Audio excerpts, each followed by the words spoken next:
পরিবর্তন হতে পারে? আমি ঠিক এটা মনে করি না যে ডোনাল্ড ট্রাম্প আসলেই সব ঠিক করে দেবে, না না আসলে ঠিক করবেন না, না রাজ্যাভিষেক হবে, সেটা একটা আলাদা জিনিস। কিন্তু একটা দেশের উপরে যে কোনোভাবে কোনো অ্যাকশান নিতে গেলে আপনাকে আশেপাশে যে বড় বড় দেশগুলো আছে তাদেরকে সঙ্গে নিয়েই কাজ করতে হবে।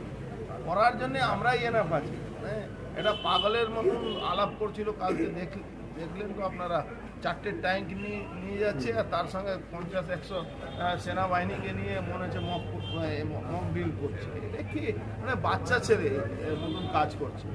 ইউনুস সরকার ওই এইটা হয় না, কিছু কিছু দেখবেন বাচ্চারা যখন ঝগড়া করে তখন বলে মার খাচ্ছে, তাও বলে এবার মারও দেখে নেবো, এবার মারও দেখে নেবো। তো ওই ইউনুস সরকার। নদিয়াতে ধানতলা হাঁসখালি থানার পুলিশ বাংলাদেশিদের ও বাংলাদেশি যারা অনুপ্রবেশকারী আছে তাদেরকে অ্যারেস্ট করেছে, দীর্ঘদিন ধরে অ্যারেস্ট করছে, 1 মাসের মধ্যে প্রায় 30টার উপরে অ্যারেস্ট করেছে। কিন্তু প্রশ্ন উঠছে যে এই বাংলাদেশিরা তো বর্ডার পাস করে এসেছে, তাহলে বিএসএফ কেন ধরতে পারলো না?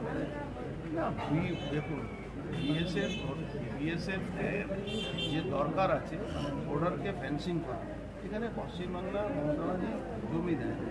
এবার এই নানা রকম কথা উনি বলেন করেন না, বিএসএফের নামে সবসময় একটা অদ্ভুতভাবে একটা রাজ্যর একজন মুখ্যমন্ত্রী একটা সেন্ট্রাল ফোর্সের এগেনস্টে এইভাবে বলেন, এটা পৃথিবীতে কোথাও আপনি দেখতে পারেন।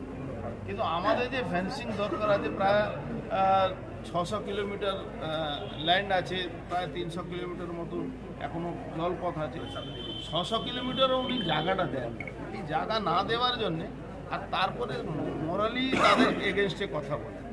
তার এইটাতে যারা যে পক্ষকে উনি সাপোর্ট করছেন, যে জেহাদি সংগঠনগুলোকে সাপোর্ট করছেন, সব জায়গায় ওই মাদ্রাসা খুলে দিচ্ছে, যাদের কোনো তথ্য নেই তারা মাদ্রাসা খুলে বসে আছে, সেখানে জঙ্গি কার্যকলাপ করছে, সেটাকে উনি বাধা দেওয়া তো দূরের কথা, তাকে সাপোর্ট করছে। একটা সময় ছিল আপনারা দেখেছিলেন, বুদ্ধবাবু এই মাদ্রাসার বিরুদ্ধে বলেছিলেন, দুদিনের মধ্যে পাল্টে গেছিলেন।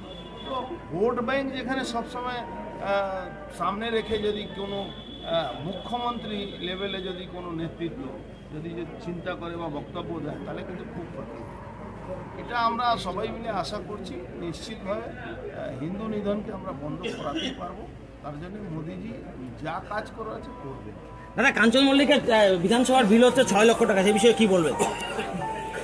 শুধু কাঞ্চন মল্লিক না, তৃণমূলে ম্যাক্সিমাম লোক জানেন 2 লাখ টাকা 2.5 লাখ টাকার চশমা বিল আছে। যদি খুঁজতে থাকুন না, তাহলে আপনি দেখবেন 150 লোকের 2 লাখ টাকা 2.5 লাখ টাকার বিল আছে। অর্জুন সিং জিন্দাবাদ।